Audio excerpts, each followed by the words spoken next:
Hi, I'm Brent Stafford, and this is RegWatch by RegulatorWatch.com. Smoking kills, and so does denying smokers opportunities to quit. While stark, the message is simple and drips with common sense. However, it's a perspective often found lacking in tobacco control research and public health. But not all public health systems are bereft of such ways of seeing. The UK, for instance, has taken a global lead in seeking to capitalize on the potential benefits of vaping as a tool for harm reduction, and a cabal of careful researchers and Tier 1 organizations have been leading the charge. Joining us today on RegWatch is John Britton, Professor of Epidemiology at the University of Nottingham and the former chair of the Royal College of Physicians Tobacco Advisory Group. In 2016, Britton shepherded the publication of RCP's groundbreaking 200-page report titled Nicotine Without Smoke, which emphatically stated that the risks of vaping are small and the benefits are great. Professor Britton, thank you for joining us again on RegWatch. It's a pleasure. Nice to be back. Yeah, this is our third time here, and it is really good to see you. Before we dive into all of the issues around vaping, let's start first with an update from the UK on the coronavirus. Now, you're a respiratory physician, and I understand you've been pressed into service. How bad was the UK hit by COVID-19? It's been hit badly, perhaps not as badly as we feared, but looking at our figures, we're, I think, fourth in the world for cases per million after Spain and Italy and the US. But it's been bad. But we're over the worst of it. Over the last couple of weeks or so, hospital admissions have started to fall and ITU beds are starting to clear, but it's been bad. And you're just this evening, you've been doing calls, ambulance calls. Tell us a bit about that. They've, because of my tender age, I've been kept away from patient-facing duties. So I've been doing telephone work to support the people that are doing the hard work. So yeah, triaging calls and doing some clinics and so on. So here at RegWatch, definitely, at least in our neck of the woods here in Canada and British Columbia, the impact has been very little.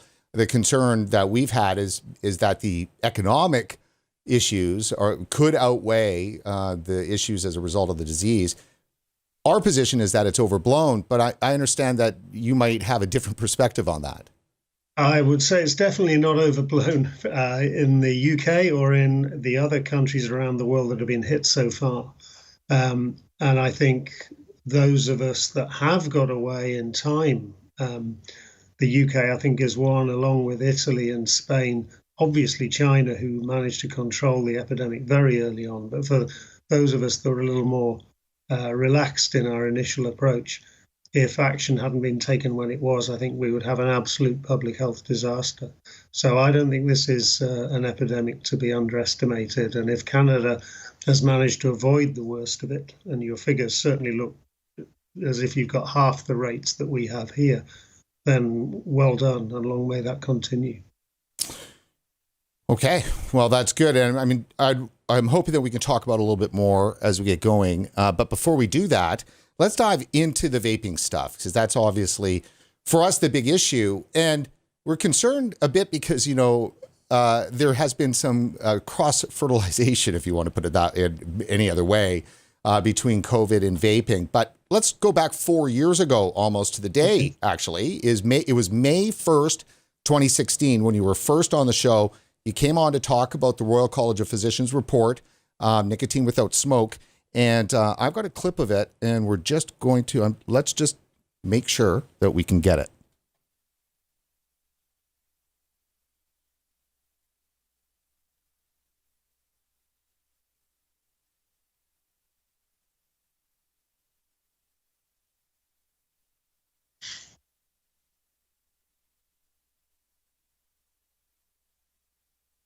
Cigarettes, just released by the Royal College of Physicians in Britain.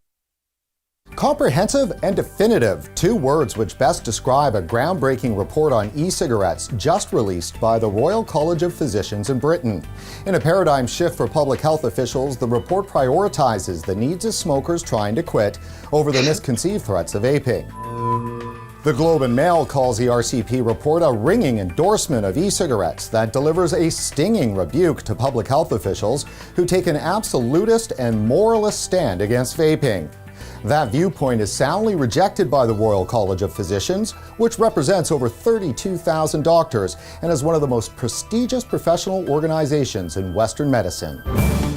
In its 200-page report titled Nicotine Without Smoke, the RCP makes some sweeping conclusions, including that nicotine alone is not carcinogenic, and compared to continued smoking, nicotine use in e-cigarettes is of minimal consequence. The report also states there is no evidence that e-cigarette use has resulted in the renormalization of smoking, or that vaping serves as a gateway for never smokers, including young people, to pick up the habit. The report's authors emphatically convey that the risks of vaping are small and the benefits are great, and urgently call on regulators to safeguard e-cigarettes as a valuable tool in the battle against smoking. The RCP recommends that while regulatory restrictions must safeguard against hazard, they must also be proportionate so as to not unnecessarily inhibit the development, availability, and use of e-cigarettes. Regulation of e-cigarettes should also ensure products that deliver nicotine do so in doses smokers would find satisfying, in order to encourage making the switch from smoked tobacco, which the report says should be promoted widely. Finally, the authors say it is vital that non-tobacco nicotine products be excluded from tobacco taxes. It's hard to overstate the impact this report could have on the regulatory debate in Canada, or it could be dismissed, as was the report last summer from Public Health England, which found that vaping is 95% safer than smoking. That was done by a small group of experts who were using their best guess as to how less harmful it was. It wasn't really a scientific process. It was individuals, a group of individuals, getting together with David Nutt, who's a good psychiatrist and good on substance abuse, but it was their best guess. Joining us today is John Britton, the chair of the Tobacco Advisory Group at the Royal College of Physicians in Britain and professor of epidemiology at the University of Nottingham. Professor Britton, thanks for coming on the show. You were responsible for bringing together and editing all of the contributions into the RCP report, which sounds like a ringing endorsement for e-cigarettes and their potential to save lives. E-cigarettes can certainly save lives. In Britain, we have nearly 9 million smokers, and we know that half of those, 4.5 million people alive today in one country, will die prematurely as a consequence of their habit unless they quit. And we also know that quitting is extremely difficult. So while we would like everybody just to stop smoking, it's hard, it doesn't happen. So electronic cigarettes can substitute for tobacco in a proportion of those. At the moment, the proportion is low. It's probably single-figure percentage of smokers who have moved exclusively to electronic cigarettes. But as the products improve and with endorsement and support, I don't see why that couldn't be 50% or 70% or even more. And if that's the case, these products have the potential to save millions of lives in one country. They are potentially huge. Potentially huge. Have they lived up to potential? Yeah, they have. I think not a great deal has changed in terms of the conclusion or the relevance of the conclusions of the report. E-cigarette use increased in the UK through till about 2016-17 when that interview happened. And since then has been steady. But we now have 3.6 million vapers roughly in the UK. And our smoking rates have been falling consistently over the last 5 years while e-cigarettes have become widely used. They're falling faster than in the US by about 30-40% more. And they're falling a lot faster than in Australia, where, of course, electronic cigarettes or vaping nicotine is illegal. So it's been a success. And I think the predicted problems of vaping, certainly in the short term, have not materialized. And I think the policy then was right, and with hindsight is right. One of the things that struck us very strongly in the report was the acknowledgement that might be a tough sell, and that regulators should really get behind e-cigarettes and actually promote them, like get out there and really push them, and then obviously make sure that that's reflected in terms of the regulations. What's your report card on the way in which regulators in countries have, and organizations, say like the WHO, have approached vaping in the last 4 years? Well, it's been quite a mixed bag. So in the European Union, thankfully, the Tobacco Products Directive, which sort of came into force around the time the report came out, but which was fully implemented a year later, has required a system of notifying the content of e-cigarette solutions and of emissions contents. And that process has been going on. And we've had the opportunity to look through some of the data. It's very difficult to analyze, but we've had the opportunity to look. And it would seem that without regulation, but with the need to report, we have pretty low levels of potentially harmful substances in the vapor, and no particular grounds to change the overall evaluation of 4 years ago that these products are not safe, but they're an awful lot less harmful than smoking. Now, Professor Britton, a lot of our viewers have gone through 4 years now of increasing amounts of demonization that's happened, towards vaping. The extent of which the bad headlines, we call them bad headlines here at RegWatch, that we have, it's just impossible to even stay on top of it. I got prepared here. The 2015 to 2017, and this is just a little bit of a look at some of the bad headlines. I mean, this stopped in 2017. So just to take a look at what kind of existed years ago. E-cigarettes are no safer than smoking. Depression linked to e-cigarette use.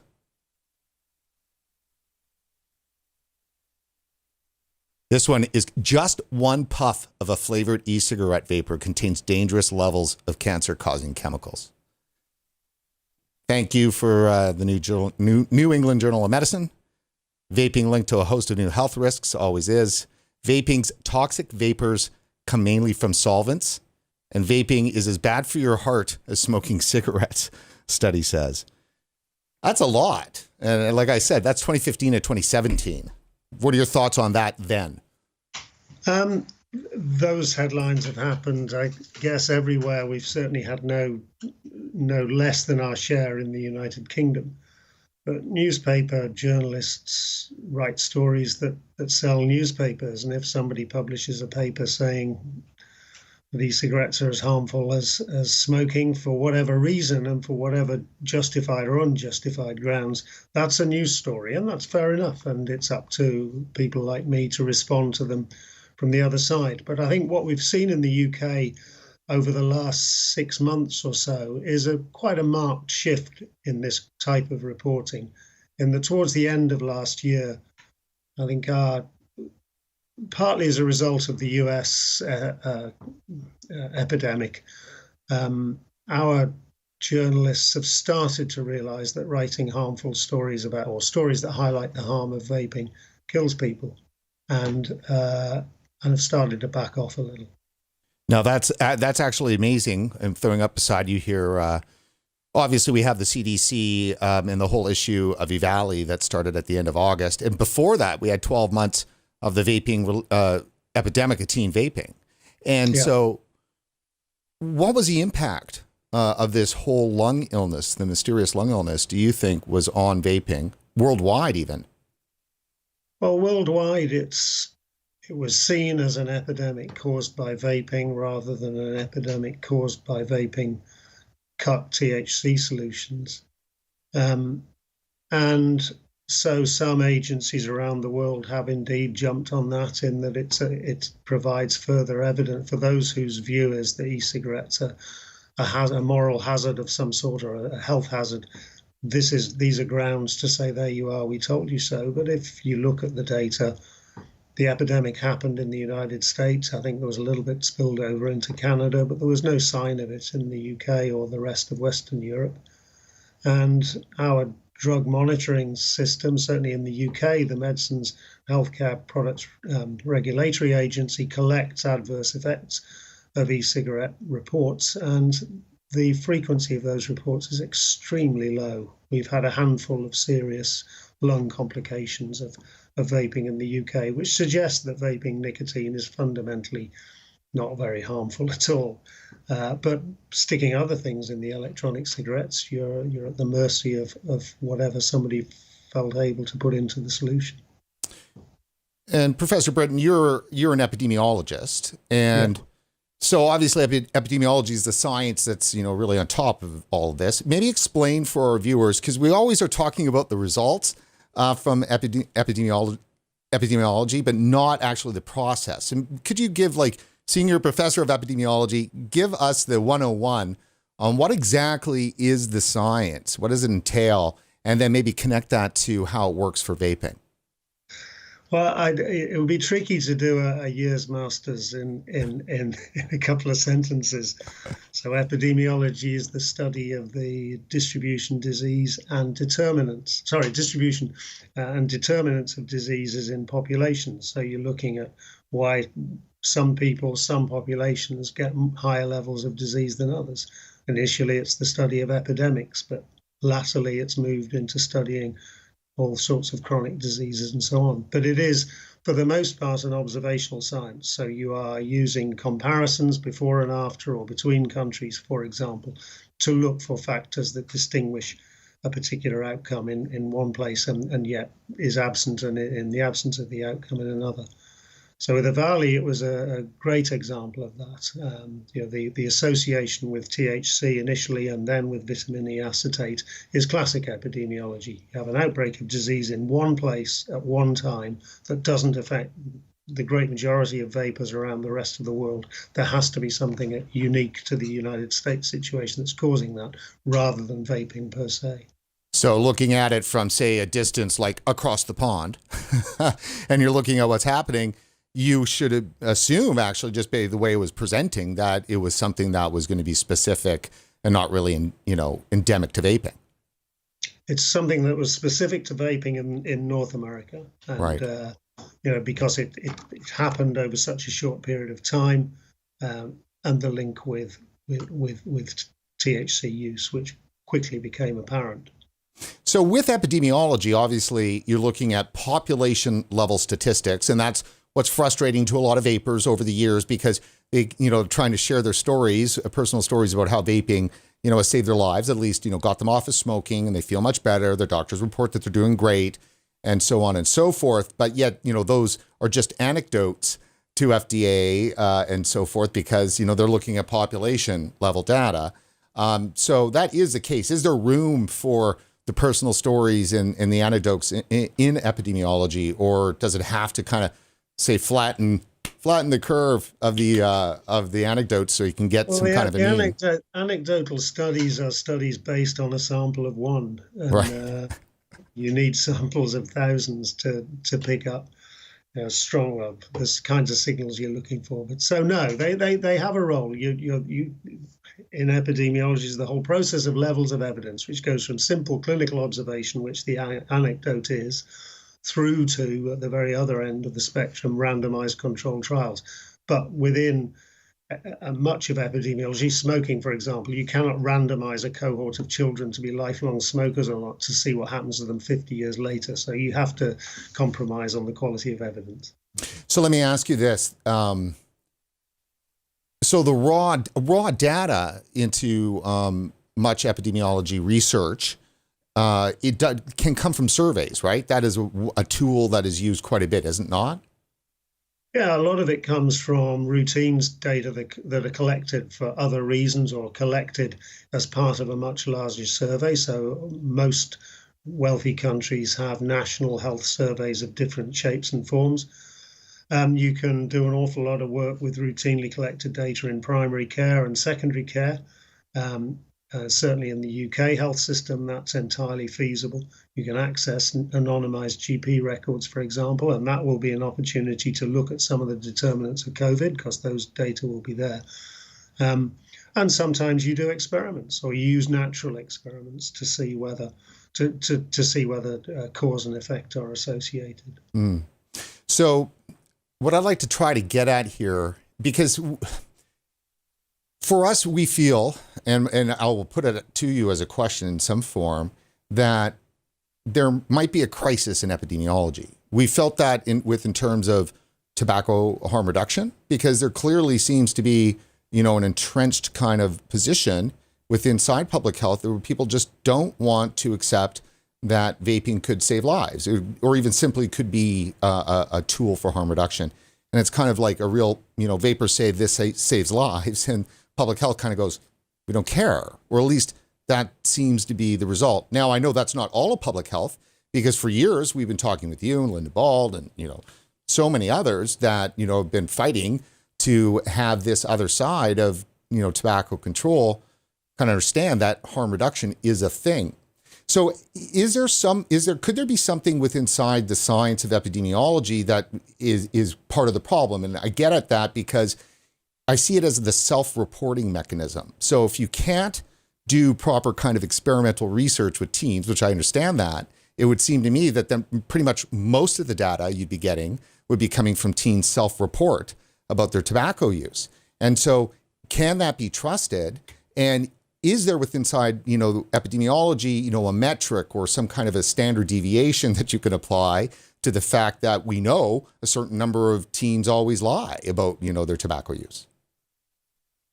Yeah, that's quite a big question. Yeah, that's the whole principle of misclassification of either exposure or the outcome. So you make mistakes in measuring whether somebody is exposed to whatever it is, let's say smoking, and you make mistakes in determining whether somebody has, say, died of lung cancer, if you look interested in the association between smoking and lung cancer, because there are diagnostic errors. So there are always mistakes, and those mistakes, if unbiased, if they're just random mistakes, will tend to reduce the magnitude of any association between exposure and effect. But this is all just very basic epidemiological principles. The science of epidemiology is absolutely fine. It's designed and made to be used for exactly the kinds of things that you and I are talking about tonight and have in the past. It's a question of how those findings are interpreted that matter. And the important thing is to use the science of epidemiology and any other branch of science to throw light on a problem and create illumination rather than, and I'm paraphrasing a Scottish politician in this, rather than using statistics to support a prior idea. Statistics and epidemiological methods are used to test a hypothesis, disproving a null, rather than going into a study to say, well, I know what I'd like to find, now let me see if I can find it. The null hypothesis, that seems to be so sorely forgotten these days. That is science. You're supposed to disprove what you believe to be the case and throw everything at it. And if you can't, well, then at that moment, until it is disproven, it is accepted as close to truth as you can get. But it still could be open to being blown away by the next scientist, correct? You disprove, if you think that there is a difference between two things, you set out trying to prove that there is no difference. And when eventually you cannot be convinced that there is no difference, then you conclude that there is a difference. So when it comes to vaping science, that's the big question all of our viewers are going to have. And leave COVID out for the second. We're going to dive into some of the nicotine stuff and everything else. So when it comes to the vaping science, because we just had that paper that was retracted by Professor Glantz and so forth. And I mean, that's just one example of what has been a lot of research over the years that we call suspect science. So, I mean, is there an inordinate amount of biased science in vaping, do you think? I mean, give us your honest, reaction to what the science level is like for vaping. There's poor science in vaping as there's poor science across the whole of science. And people are motivated by different things, but the temptation of getting your name in a headline or even getting to be on your show could be quite an incentive for some people. What's happened with vaping is that I think a fair amount of work has come out to confirm or support the prior hypothesis of the person doing the work. You've mentioned Stan's withdrawn paper on the link between vaping and cardiovascular or heart disease.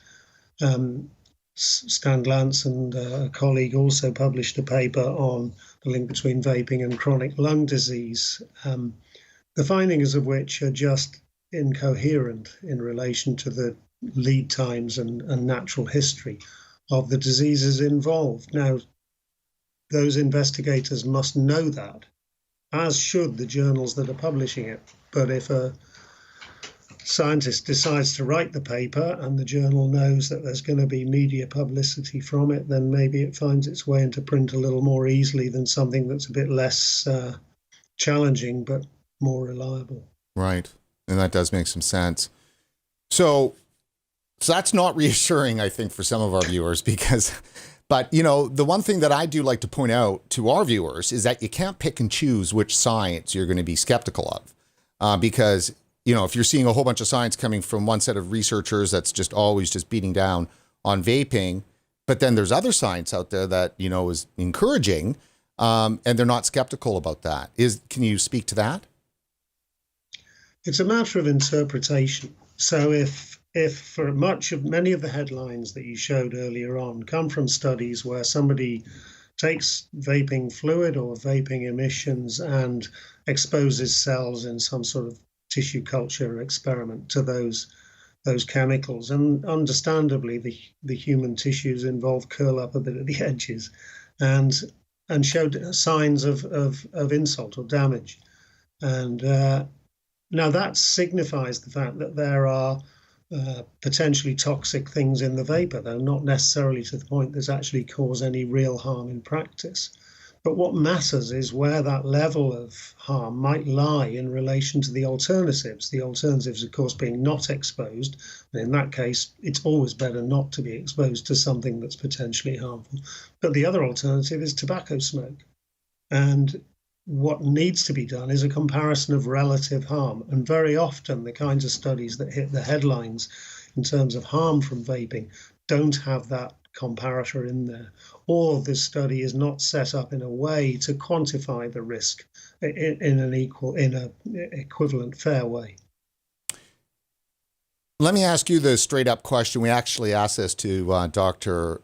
Leon Shahab, and he came up with a great answer. And so I'm trying to press the researchers that are on the pro-vaping side, at least the pro-science side, that's vaping. That's pro-vaping. Let me ask you this question. I'm stumbling over it because I'm embarrassed to ask, but can you say if vaping is safe? No, you can't say vaping's safe. Nothing's safe. So vaping won't be safe. The question is not whether is it safe or not. That's an absolute binary judgment. It's how harmful is it? And the answer to that's not very. Now, could you say that it's been shown to be safe? We at least know now that, as we didn't in 2016, that short-term adverse effects from vaping, other than the EVALI epidemic, are extremely few and far between. So in short-term use, there's no strong signal that there's something going badly wrong. The long-term use effects on chronic obstructive pulmonary disease, lung cancer, and even cardiovascular disease, we're not going to know for 3 or 4 decades. And we will never know from any sort of randomized trial. So it's always going to be observational. It will always be biased by the fact that people who vape have been smokers in the past. So we're never going to know. But you can look at what's happening in trends, for example. To look at the gateway theory, you can look at what's happening in trends of smoking among young people, and they are going emphatically down just about everywhere. You can look at rates of lung cancer, and they are going down and continue to go down. It's too early to see an effect of vaping on lung cancer, but nevertheless, if you watch the figures closely, you do get signals as to whether something is going wrong. And as yet, there is no strong signal, in my opinion, other than the EVALI epidemic, which was is a paraphenomenon of everyday vaping. There is no strong signal that there is a serious harm to health. So explain for our viewers, if you could, RCP, the Royal College of Physicians, how long has it been around?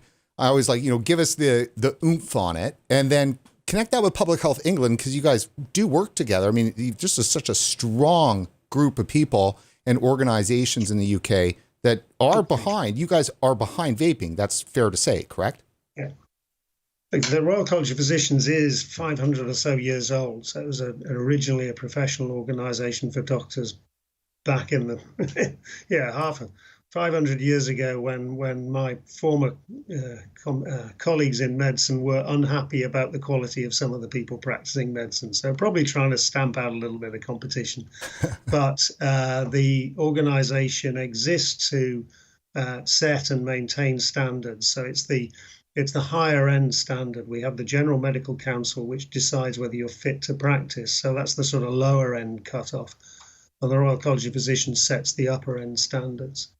So it's always an organisation that's looked to aim high in what it does, and it does that across the board. And I've been fortunate to work in some areas for them.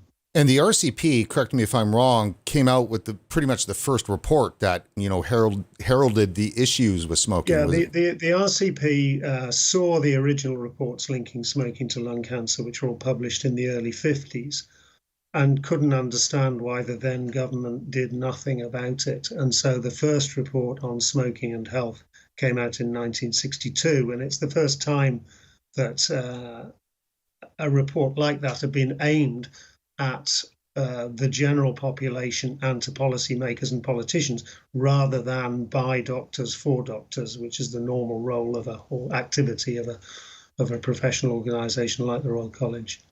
Now, the 2016 report certainly had it certainly felt like it was a seminal piece of work, intended to really move things forward, like the report 1962. Did the other health organizations in the world take it as seriously, do you think, as they should have? It was a mixed response. It's always hard to tell. There's so much debate and so much noise in the whole vaping debate that you never quite know what's making an impression. Public Health England, to go back to your earlier question, is a part of our National Health Service charged with public health responsibilities.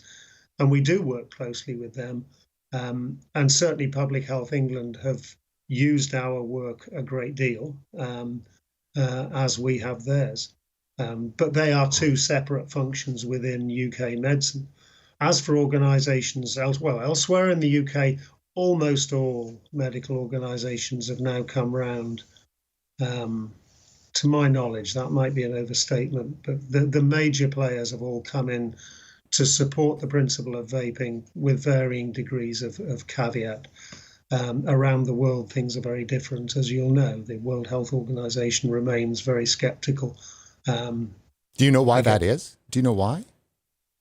No, I don't know.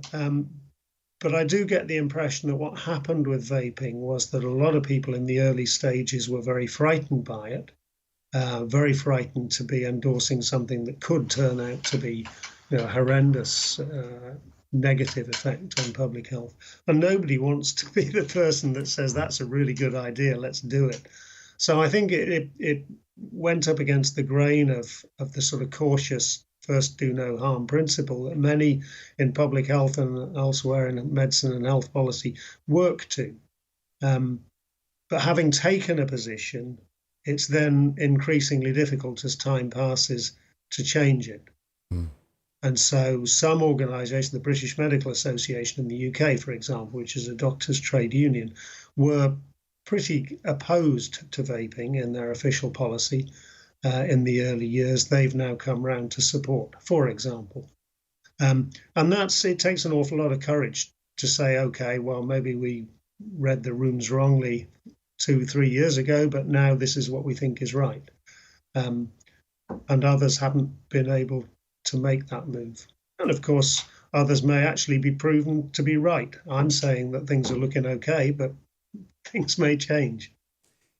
Well, talking about that, actually, definitely coming out of the US during EVALI, towards the end of it, there was a determined move by vaping opponents, and including Bloomberg, which I'm repeating myself, to go after RCP and Public Health England for some of the statements and research and findings from 2016 and 2015. So there was a full move to kind of, undermine that science, that foundational science.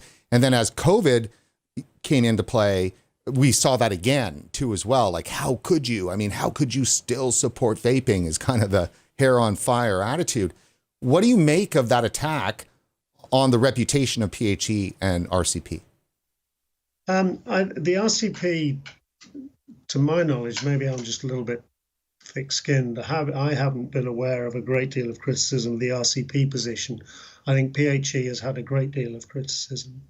And I think most of it has been misplaced. But if you don't like the message, attack the messenger. The simple ABCs of activism and politics, isn't it? So let's dive over to some of the stuff that's been going on right now.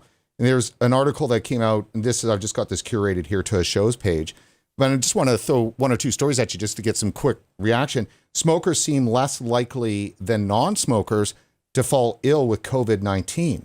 What do you make of that? Well, initial response is skepticism because, working in respiratory medicine, I can tell you, as any respiratory doctor can, that when you admit somebody who smokes with a respiratory illness and say, do you smoke? They'll often say, well, not anymore, or no. And then when you ask, when did you last smoke? It was yesterday lunchtime or whatever it was. But now I'm ill, I'm going to quit. So unless you ask the question very carefully and probe into that background, you often get misleading smoking histories from people when they're first admitted to hospital. So that was my initial response. There's been a number of papers suggesting a lower proportion of smokers in people admitted with COVID. And I think some of the data sources that I referred to earlier, particularly the UK general practice data sets, and I think similar resources are available in Canada, will allow us to look very soon over, if not already, if others are doing it, at whether people who smoke and are known to be smokers before the epidemic came along have been more likely to become ill with COVID. So we will find out. What is clear is that if you're a smoker and you get COVID, you will do less well, more likely to end up on a ventilator, more likely to die. So whether there's a protective effect of smoking, I think the jury is still out, and perhaps there will be. There are potential mechanisms whereby smoking might protect against virus entry into human cells.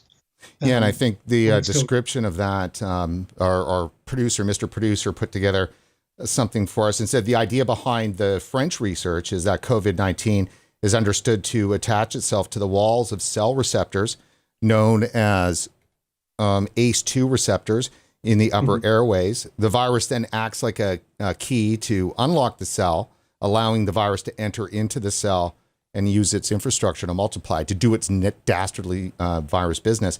But the idea here is that nicotine also attaches to those receptors and acts as a key to unlock the cell, but then doesn't leave. So blocks the door kind of thing. And so then the virus actually can't get in. That's the basic explanation of it. Does that sound like from what you understand? That's my understanding is slightly different, but it's not far away from that. And so the principle is that nicotine could be, if there is an effect, a protective effect of smoking on catching COVID or becoming ill with COVID, it is very plausible that that will be mediated by nicotine, in which case it makes all the more sense. And then, given that smokers are going to do less well if they get symptomatic from the disease, so it makes an awful lot of sense to switch from nicotine from tobacco, get rid of the toxins for the most part, and shift onto vaping or medicinal nicotine and replace the nicotine that way. A lot of vapors have got kind of like a sweet little irony going. They're just going, oh, you got to be kidding me. You mean nicotine might actually be the thing that, forget hydroxychloroquine, it's nicotine. I mean, I'm just seeing, public health brains popping like crazy with that. Well, maybe. There are trials. There's a trial going on in France, as you mentioned, and I believe there may be trials happening in the UK and probably elsewhere around the world. So we will see. One thing about having such a huge epidemic is that there is no shortage of people to enter into trials. Now, you mentioned that, at hospital with adults, that a weakness of these kinds of studies is that they're not going to self-report correctly. We know that they don't. I love how you say it, like, oh, I'm a quit smoker, but if that was yesterday, that counts in somebody's brain, right? The same way. So, and that's kind of what I was trying to get at with the teen stuff, because if we can't rely on adults being honest when they're reporting at hospital, how can we rely on teens to be honest when they're responding to, to the national, health youth tobacco use survey, that kind of thing, right? Because, self-report's an issue. Well, it is, but then self-report of anything is an issue. And so generally, as I've said, if those self-reports are erroneous but unbiased, so a proportion of people who are smokers say they're not, but similarly a proportion who are not smokers say they are, you end up with the right figure, even though it's the wrong people, if the two balance each other out. But measuring smoking isn't a reliable measure by self-report. I've never published this, but looking at data from a group of people that we followed up just over 10 years, and we asked people at the second study, have you ever smoked? And about a third of those who'd said they were smokers at the first study 10 years earlier said, no, I've never smoked. And so people's memories select out things they'd rather not have happened to them, and people feel embarrassed to admit they're smoking. You have very low self-reported smoking rates among pregnant women, who tend to be, in the UK anyway, tend to be teenage girls from very poor circumstances, and they feel terribly embarrassed to say I'm a smoker, so they deny it. Understandably, I think we all would.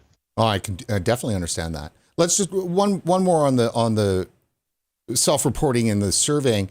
And I've asked this lots over the years, and it falls off the wayside, but I think it really does need to be brought back up to the top, because the one measure we hear all the time, and it's the measure that literally is just beating the industry into the ground, is this 30-day measure. Is this used once in 30 days? And how that could and that's the measure. That's where the big number is. That's the number that it drives all the numbers in the media. Is it a reliable measure? Is it a weak measure? Should it be a thrown out measure? I think it's a dreadful measure, because children, adolescents experiment with stuff, and that's part of growing up. We've all done it with different things. So using something once means very little, so far as I can see. It means that they've got access. It means that they're tempted by it, but it's not addiction. It's not sustained use. So I think it is a very weak measure. It serves a purpose. How much is vaping used among young people? Yeah, well, if 15% of young people have tried a vaping device at one point, that tells you something about that population. But if you actually want to know about addiction, you need to get into regular use. And to be fair, with vaping, we haven't had the same easy metrics available that we have with smoking. You can't ask how frequently people vape terribly easily, because people differ so much according to the nicotine strength they use and the circumstances they're in. So we haven't really worked out a lot of that stuff terribly well. There's been attempts done, but we haven't really got there. Whereas smoking is easy. Do you smoke at all nowadays? In the UK is the question that we use for any smoker, and that would work for vaping. But do you smoke every day is the measure that really matters. Now, and the equivalent for vaping would be exactly that. Right. So when you look at what's going on in North America, because the move is still here. I mean, New York has just implemented a flavor ban, and on the back of COVID. Rhode Island, Massachusetts, Florida. They're still dropping, like right now. What would your advice, if you could give that, unofficially to those folks that are pushing these vaping bans in Canada and the US? I think it's counterproductive. It will kill people. Public health policy is supposed to help people live healthier and longer lives. Pushing people back into smoking does none of that. Vaping is not harmless, but it is less harmful than smoking. Vaping non-flavored liquids is almost certainly less harmful than vaping flavored liquids. But if a flavor is the deal breaker or deal maker that allows somebody to switch successfully from tobacco, it's a price worth paying. So I think removing flavors is a big mistake. It will just make vaping less accessible, less satisfactory for smokers. The argument about children comes down to how these things are marketed, not the flavor. The presence of the flavor is not what attracts a child to use the product. It's the way that flavor is presented. If you use cartoon imagery and child-friendly images to sell a flavor, it's a very different world than if you just put the label orange in white print on a black background on a plain pack. Do you get disheartened sometimes when you see the level of opposition that continues here in North America? No, not disheartened really. It's a healthy debate, I would hope. And there are many people in North America who see things from the perspective that I take. But I think it's a shame that such a huge opportunity to improve public health is being neglected or going to waste. And I think one of the underlying problems in the United States is the classification of electronic cigarettes as a tobacco product. Clearly, they're not. They're no more a tobacco product than nicotine replacement therapy is.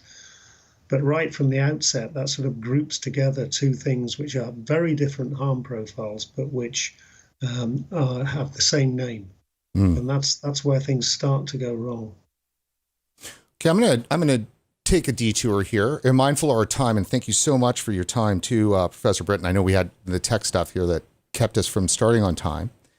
I want to dip over and just into the brain of public health for a minute, because from our side, I mean, we're critical. I have not been more critical about public health in my entire life than in the last 2 months, because it just, so many of the decisions around COVID, right or wrong, with regards to the lockdown. My problem has been seems to be a complete, total inability to even consider that there could be catastrophic consequences to the economic shutdown. And it just seems to me that the way in which some in public health are kind of shrugging their shoulders is the same way they shrug their shoulders towards the message that vaping could be a tool for harm reduction.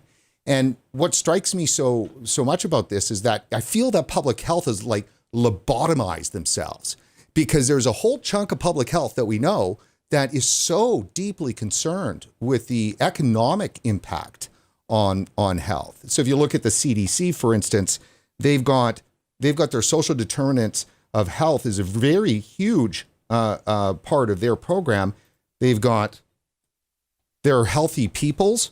Their healthy people plan. And this is new, out in 2020. And this is their huge plan that they've got on, like, right down to community level, getting involved to make sure that, social determinants of health are conditions in the environment to which people are born, live, work, learn, play, worship, and so forth. And that, key things here is you're looking at economic stability, your neighborhood and built environment, your health and healthcare, social and community context, your education.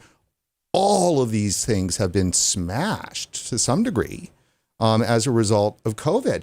And so, and when you get into their plan, it's like right down to like grade 4 level and modifying the, modifying curriculum for grade 4 students all across the country. So, I mean, this is public health.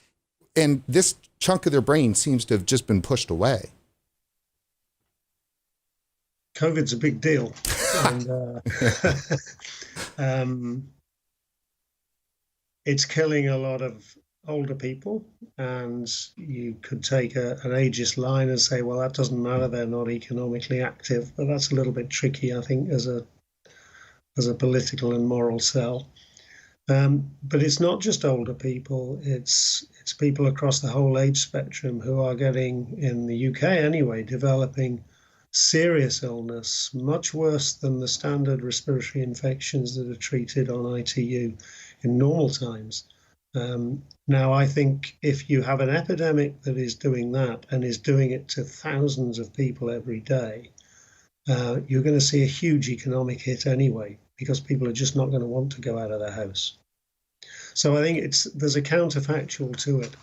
There's a short-term pain of the lockdown and controlling the epidemic, or there's the avoiding the short-term pain and then possibly getting hit extremely hard economically and in terms of health. So I don't know.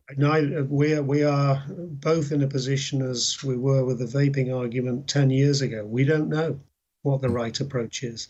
But you've only got to look at Italy and to look at what things were like at the peak of the hospital admissions 3 or 4 weeks ago here to see it could have been very bleak indeed. So what could we expect, do you think, then, with the virus over the next 6 months? Because obviously, my opinion is just, a commentary guy here in Vancouver. Yours is informed. It may be slightly more informed. This is complex stuff. I think most countries are seeking to you either go for one of two tactics. One is to eradicate the disease and then contact trace and keep it out of the way. And South Korea is going down that route, and I suspect Australia will go that way. Or you just let the epidemic burn gently in the background, and without being explicit, my impression is that's what Sweden is trying to do, successfully, by closing down a little, but not as tightly as in some countries. But that's the two choices. You keep the virus out and deal with any cases that do slip into the country, or you let it burn in the background until gradually you have population immunity enough to control the spread further. But that's not going to be easy for any of us. And we're not going to go back to normal anywhere around the world for some time, if ever. It's a lot easier for me to dismiss that argument when it's coming from Fauci. When it's coming from you, it's just like I feel it right here. I feel it right here.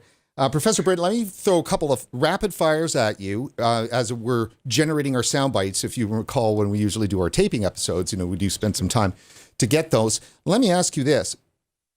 Vaping, should it be classified as an essential service, certainly in times of emergency like COVID? Yeah. And why? Why? Because we need to help people quit smoking. And the COVID epidemic, Ash in the UK released figures yesterday suggesting that about 300,000 out of our total 7 and a bit million smokers have quit since the COVID epidemic hit. Now, that's quite an achievement, and they'll have been able to do that by accessing all sorts of methods, including just going cold turkey. But I would wish we'd seen our vape shops being allowed to stay open. In practice, I understand that many did, and local trading standards officers turned a blind eye to the fact, because it's important that people can access the product. But I definitely think it should be classed as an essential service. And on the days that we, in the UK, the government changed its mind to say that it was okay for off licenses to sell alcohol, that was a vital service, and so had to open. I would have said that on the same day it might have been sensible to include vape shops. Great. Now, some of these questions are a little bit disjointed. We do our Whole Truth videos, which are short videos that we put out on Twitter and stuff. So this one's just going to be coming from sideways. I've been wanting to ask this to you for some time. Back in 2016, when we first talked, and inside the RCP report, Nicotine Without Smoke, it makes the argument that not only should nicotine be available through e-cigarettes, but they should be at a strong enough level in which that they're actually going to be effective for helping, say, a pack-a-day smoker try to quit. And explain that. And Juul got its butt handed to it because it did exactly that. It made sure it had good nicotine that got to the brain and it was strong enough to really replace a pack-a-day smoker. It's almost like they were following the RCP, yet that's like prima facie example of how they were building their technology just to addict kids. Sure. Well, I think that's true. I think Juul did have a problem in marketing to children, and which was probably a mistake. Well, definitely a mistake, but I mean a mistake from a marketing strategy as well as a mistake from a health point of view. But Juul's higher dose product is, as in the US, is not allowed in the United Kingdom. The maximum for Juul is the same as any other e-cigarette liquid. So it'll be interesting to see how well the product performs in the UK when it's, apart from its design and convenience, has no other specific advantage over other vaping products. But definitely having a higher level of nicotine was part of the plan a little bit when it comes to effectively getting people off of cigarettes. Yeah, generally the higher the dose that's available to the smoker, the better. The cigarette still delivers nicotine more effectively than any vaping device. And many of the patients that I see say one reason that they don't like the idea of switching to vaping is that people who do so end up using vapes all day long, all the time. And that can't be good for you, is the argument made. And that's because you need large amounts, you need to vape a lot to get the levels of nicotine in that some people need. So stronger preparations would make a lot of sense. Let me ask you this, and then we'll do the wrap.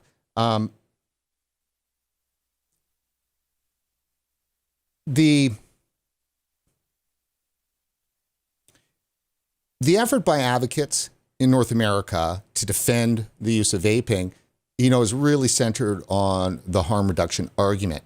And very rarely has it been a liberty issue. And I think that there's issues around that because there's, of course, a mixture of people's political views that are vapors. And so hugging the liberty argument is not, comfortable for a lot of people.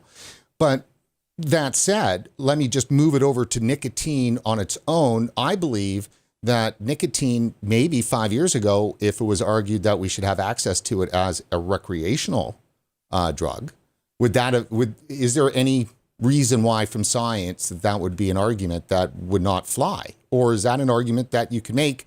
Is there science out there that could support that it's benign as a recreational drug?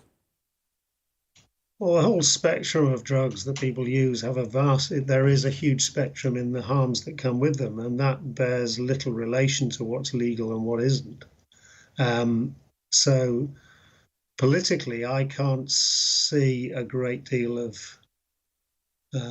pulling a lot of weight to say nicotine should be a recreational drug, make it freely available to anybody, not least because in political terms, so many people would find that unacceptable, even if it's irrational.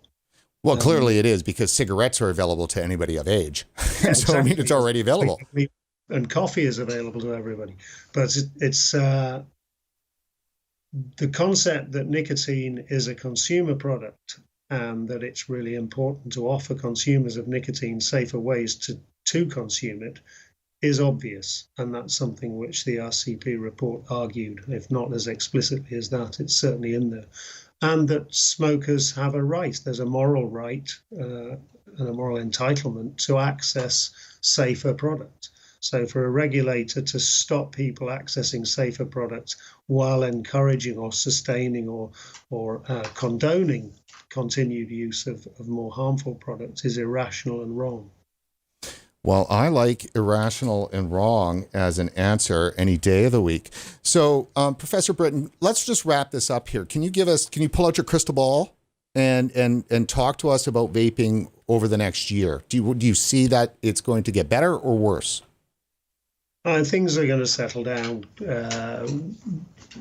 As time passes, it will become increasingly, I believe it is becoming increasingly clear that there is no serious adverse effect in the short term, at least. The products will improve. Regulation may tighten slightly in different parts of the world to give some degree of protection both to consumers and to legislators or policymakers who say, yes, we're happy for people to use these products, but we're putting in safety constraints as a way of covering our backs, if you like. So I think we'll see a trend towards greater use. But having said that, in the UK, the proportions that are vaping, it's been pretty steady for the last 2 or 3 years. So it may be that the technology has more or less reached its peak, pending another step forward in improvement in delivery of nicotine. And I think I just lost our shot there. Well, let's take that as it is. Professor Britton, thank you so much for coming back on RegWatch, and good luck with COVID. So we just don't have the same thing here. So, I mean, I respect everything you guys are doing and your position on it.